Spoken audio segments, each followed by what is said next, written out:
Le dispositif EASY, Initiative en faveur de la solidarité internationale, est né en réaction à la crise sanitaire du Covid-19 et face au constat d'une mobilité internationale empêchée au regard de la fermeture des frontières internationales. Donc nous nous sommes posé la question, comment continuer à soutenir l'engagement des jeunes à l'international malgré une mobilité internationale impossible?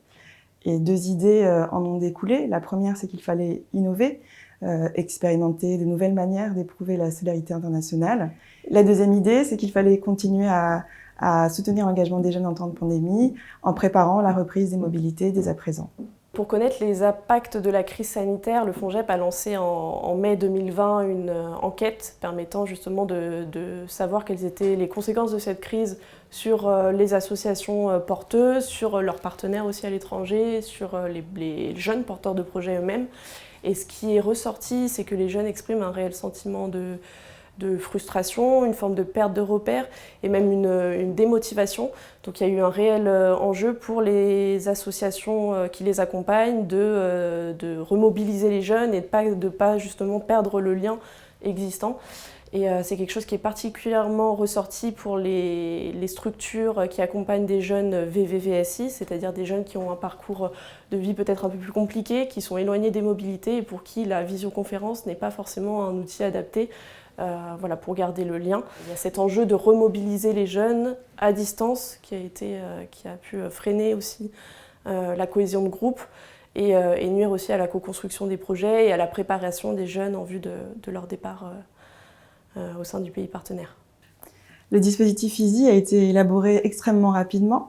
Dès début mai, l'idée a germé au ministère de l'Europe et des Affaires étrangères de faire quelque chose face à la crise. Et donc, on a eu des premiers échanges avec le FONJEP sur ce projet. Effectivement, nous avons vite répondu à l'appel du ministère puisque cette initiative nous semblait particulièrement nécessaire dans ce contexte de crise. C'est pourquoi on a vite mobilisé nos partenaires sur les territoires, puisque mobiliser les acteurs en région nous semblait être une nécessité pour créer un dispositif qui soit qui soit co-construit et qui permette aussi de se nourrir des apports et de la connaissance des territoires de ses partenaires en région. Nous avons ensuite rapidement élaboré le règlement, les termes de référence, le processus d'organisation, tout cela en collaboration étroite avec le FONJEP au cours de nombreux échanges durant un temps très restreint. Et effectivement,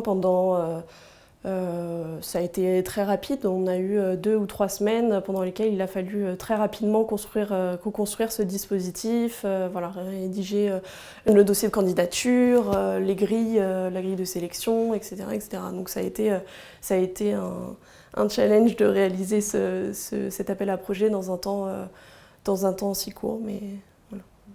Alors, le dispositif EASY est en fait un appel à projet qui se compose de 2 axes.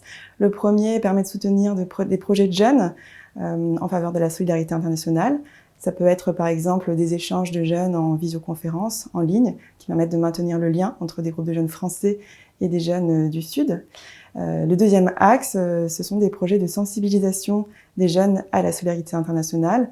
Par exemple, dans les centres de loisirs, les colonies de vacances, les écoles, le but étant de toucher un public très large et de sensibiliser le plus grand nombre de jeunes à la thématique de la solidarité internationale, même en temps de pandémie. Une des grandes spécificités de l'EASY a été de mobiliser nos partenaires en région pour mettre en place des comités dits régionaux avec des coordinateurs de région donc, qui ont animé ces différents comités et des instructeurs et instructrices des territoires qui ont pu instruire les dossiers de demande de subvention. Et parmi ces régions ont figuré des nouveaux territoires avec qui on cherchait à collaborer depuis longtemps. Notamment des territoires des DOM-TOM, comme Mayotte, La Réunion, la Guadeloupe, la Guyane, la Martinique. L'EASY nous a permis de nous rendre compte que la solidarité internationale répondait à de vrais besoins dans les territoires. On a eu beaucoup d'associations qui ont répondu à l'appel à projet, ce qui est un signe d'une vraie attente des associations, mais aussi des jeunes, de s'initier à la solidarité internationale en région, au plus près des acteurs locaux. Donc je dirais également que l'EASY nous a permis de voir qu'il était possible de lancer des dynamiques partenariales avec les acteurs régionaux et qu'il est possible de travailler en collaboration tout en étant efficace, en pouvant lancer un appel à projet dans un délai assez court et que justement on pouvait se nourrir aussi de leur connaissance du terrain, de leur territoire. Et un dernier point que l'on souhaitait aborder, c'est vraiment montrer que l'ISI a été, et de toute manière la crise générale a montré à tout le monde que nous étions en capacité de pouvoir rebondir, de pouvoir nous adapter, c'est-à-dire que les associations ont été capables de créer de nouveaux outils pédagogiques, de s'adapter à cette situation en échangeant avec les jeunes en visioconférence. Et nous, du côté du FONJEP, on s'est rendu compte qu'il était possible de pouvoir rebondir, réagir, s'adapter aux attentes et aux besoins dans un contexte inédit et parfois aussi compliqué. Face au succès du premier appel à projet EASY, nous avons lancé une deuxième édition fin 2020 et notre objectif en 2021 est de pouvoir pérenniser ce dispositif pour compléter la palette des dispositifs existants pour les associations du territoire. Et notre but dans cette démarche est de nous appuyer vraiment sur les acteurs locaux pour intervenir en vraie complémentarité avec ces derniers et être au plus près toujours des besoins des territoires.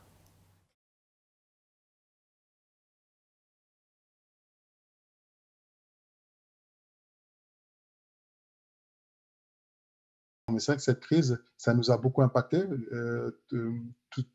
D'abord, en premier lieu, au niveau des, je le dis toujours, en passant le nerf de la guerre, c'est le financier, au niveau des dotations, parce qu'il y a des projets qu'on avait mis en place, qu'on a été obligé de reculer à chaque fois. Ça veut dire qu'il y a des engagements qu'on avait pris avec des partenaires. Certains ont été compréhensibles, certains on est obligé de s'arranger à l'amiable contre une indemnité symbolique, comme ils ont compris la situation. C'est vrai qu'au niveau des jeunes, je peux dire aussi, c'était un manque de repères, une cassure, parce que par visioconférence, c'était tout nouveau pour eux. Ils nous ont dit que c'était tout nouveau de prendre des cours, faire un stage à distance. Et il y en a beaucoup autour de nous qui ont décroché. Beaucoup de jeunes ont décroché.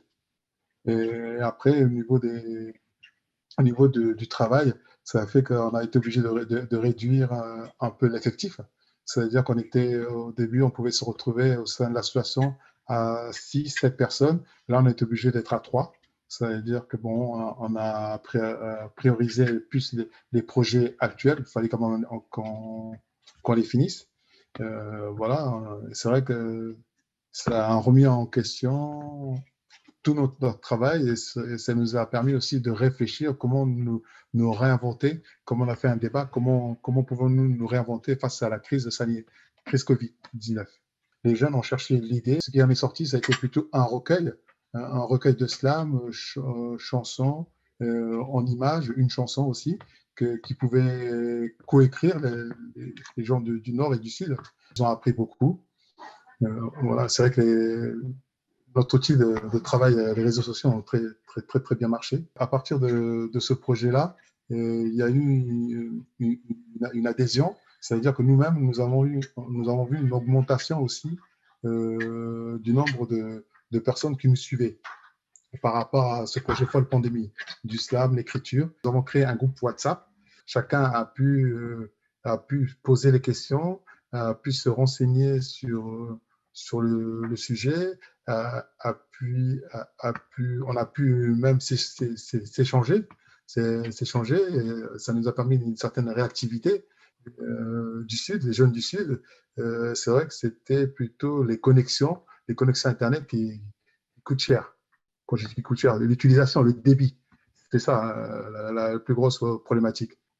Afin qu'on reste souvent en contact avec, pour ajouter avec ça les coupures de connexion, les réseaux. Mais l'utilité des réseaux sociaux, dans ces projets-là, pour les personnes qui sont à cette distance, qui n'ont pas la possibilité de se voir, je pense que c'est pour des projets sur lesquels nous avons sollicité, c'était primordial. Vu la distance, les outils des réseaux sociaux sont utiles, mais rien ne vaut aussi le présentiel, afin qu'on puisse concrétiser. Parce que nous, notre manière de travailler, notre culture, on ne se voit pas tout réseau.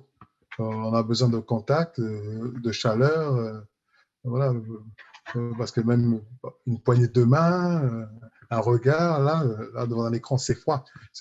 Après, nous, c'est pas dans notre culture, hein, c'est pas dans l'ADN de AKE, Kirikou, hein, non, c'est pas ça. Alors, les impacts de la crise sanitaire, bon, bah, ça a été évidemment en 2020, dans un premier temps, le report d'à peu près toutes les activités que nous avions, puisque on a été confinés comme tout le monde. Et on avait notamment des projets de mobilité qui ont été annulés, qui ont été reportés. D'ailleurs, on ne les a toujours pas mis en place. Et aujourd'hui, c'est encore l'incertitude. Et on avait en ce moment-là des volontaires européens qui étaient là aussi, donc ont été confinés dans la structure, enfin en tout cas dans leurs appartements. Et puis, donc tout a été mis en stand-by. Finalement, l'été dernier, on a quand même réussi à faire les activités qu'on n'avait pas prévues, mais on a refait un programme en entier, puisqu'on on avait tout annulé en fait au mois de mai. Finalement, au mois de juin, on s'est rendu compte qu'il y avait la possibilité quand même de faire des choses. Et là, cette année, on a essayé de privilégier beaucoup de choses en présentiel, parce qu'en fait, ce qui nous est renvoyé par les jeunes, c'est qu'ils en ont marre du distanciel, c'est qu'ils en ont marre d'être devant un écran. Ils ont eu beaucoup de cours en face à face avec leur ordinateur, avec leur portable. Et donc, dans la mesure du possible, quand les conditions le permettaient, on a essayé au maximum de maintenir des activités en présentiel. Donc, on a continué à faire des activités, à accompagner des projets, que ce soit sur la solidarité internationale, que ce soit des projets de mobilité, même avec toute l'incertitude qu'il y avait autour de la possibilité de pouvoir faire des choses. Et puis, il y a eu aussi une prise de conscience que finalement, l'éducation à la citoyenneté, à la solidarité internationale, ça se faisait très, très bien sans les mobilités. Enfin, on le savait déjà, mais c'est vrai que ça a quand même beaucoup appuyé ce point-là. Et donc, on a fait des séjours, des propositions sur Lexi qui étaient ici entre nous. Et ça a été, enfin, en tout cas, on continue de le faire parce que ça a été vraiment riche et c'était des belles réussites en fait. Alors, le projet en 2020, ça s'appelait Saturne par an. C'était un projet qui permettait de faire de la sensibilisation à Lexi avec des jeunes. Alors, on avait deux catégories d'âge. On avait une première catégorie d'âge avec des collégiens. Donc là, on a choisi de faire un séjour. C'était en concordance avec le fait qu'il y avait des volontaires qui étaient là et qui avaient été confinés pendant 2 mois. Donc, eux, ils étaient un peu dans les starting blocks. Ils avaient envie de faire plein de choses. Donc, on a décidé de faire un séjour avec eux sur le thème de l'interculturalité. Et ensuite, on a fait aussi des propositions pour les lycéens. Donc là, c'était pendant 2 semaines. C'était à chaque fois les mêmes propositions, mais sur 2 territoires différents. Avec, là, on avait la chance d'avoir des services civiques internationaux qui venaient du Maroc. Et donc, on a fait des activités autour notamment des libertés amoureuses dans le monde. On a fait des activités autour des mémoires de confinement avec une compagnie de théâtre qui s'appelle Homo sapiens Decatis. Et puis, on a fait aussi un atelier photo avec des décryptages de photos d'actualité. Donc, tout ça, ça a été vraiment grâce au programme EASY, puisque, en fait, si on n'avait pas eu cette opportunité-là, je ne suis pas sûre qu'on se serait lancé. C'était vraiment dans un bon timing parce qu'on cherchait des choses à faire pendant l'été, à renouveler des activités pendant l'été, puisque tout ce qui était prévu avait été annulé. Et donc, on a refait entièrement notre programme pour les jeunes et on a bénéficié de l'opportunité qui était EASY. Ça nous a donné l'idée en fait de le faire. Donc c'est sûr qu'il y a il y a vraiment des choses qui changent au niveau de la façon de travailler, ça c'est sûr et certain. Et puis aussi, nous on est en milieu rural, donc en fait il y a aussi des difficultés à pouvoir se rencontrer quand on habite à 30 km les uns des autres, qu'on n'a pas forcément les parents pour nous emmener à droite à gauche. Et donc c'est aussi une manière des fois de pouvoir faire de manière plus simple, d'être en distanciel, même si les jeunes aiment quand même bien se voir en présentiel, mais quand on n'a pas le choix, en fait, on le fait en distanciel. Et puis, la question quand même Moi, il me semble qu'il y a une prise de conscience écologique. Alors ça, là, c'est pas en termes techniques, mais d'une manière générale, j'ai envie de dire qu'il y a un peu de champs quand même qui ont émergé et les jeunes nous disent que par exemple la question de l'alimentation leur a vraiment sauté aux yeux pendant les confinements. Il n'y avait plus de farine, il n'y avait plus de beurre, il n'y avait plus d'œufs dans les supermarchés et ils se sont dit mais en fait comment on fait si un jour on n'est plus en capacité d'être approvisionné et la question de l'alimentation, bah, c'est au centre des sujets de la solidarité internationale, donc c'est très très intéressant de pouvoir continuer à traiter ces questions-là. Et puis, il y a aussi le champ du repli sur soi, du complotisme qui a émergé avec le vaccin, tout ce qu'on entend. Et moi, je trouve que c'est vraiment intéressant de pouvoir travailler sur ces questions. En fait, c'est de notre responsabilité aussi de ne pas laisser ces propos faire tache d'huile en fait dans la société. Et donc, c'est vraiment des thématiques sur lesquelles on va plus travailler du fait de la crise sanitaire, je pense, que s'il n'y avait pas eu de crise sanitaire finalement. On peut faire de la solidarité internationale ici sans se confronter directement à l'interculturalité, sans se confronter directement à celui qui est différent et tout ça, mais il ne faut pas perdre quand même de vue le fait que rencontrer des gens différents, aller à la rencontre d'autres cultures, c'est vraiment important. Et certes, il faut voyager moins, il faut prendre moins de l'avion et tout ça, mais vraiment pour des démarches éducatives, moi je pense qu'il faut qu'on continue et qu'on ne lâche pas sur le fait qu'il faut continuer quand même à aller voir ailleurs.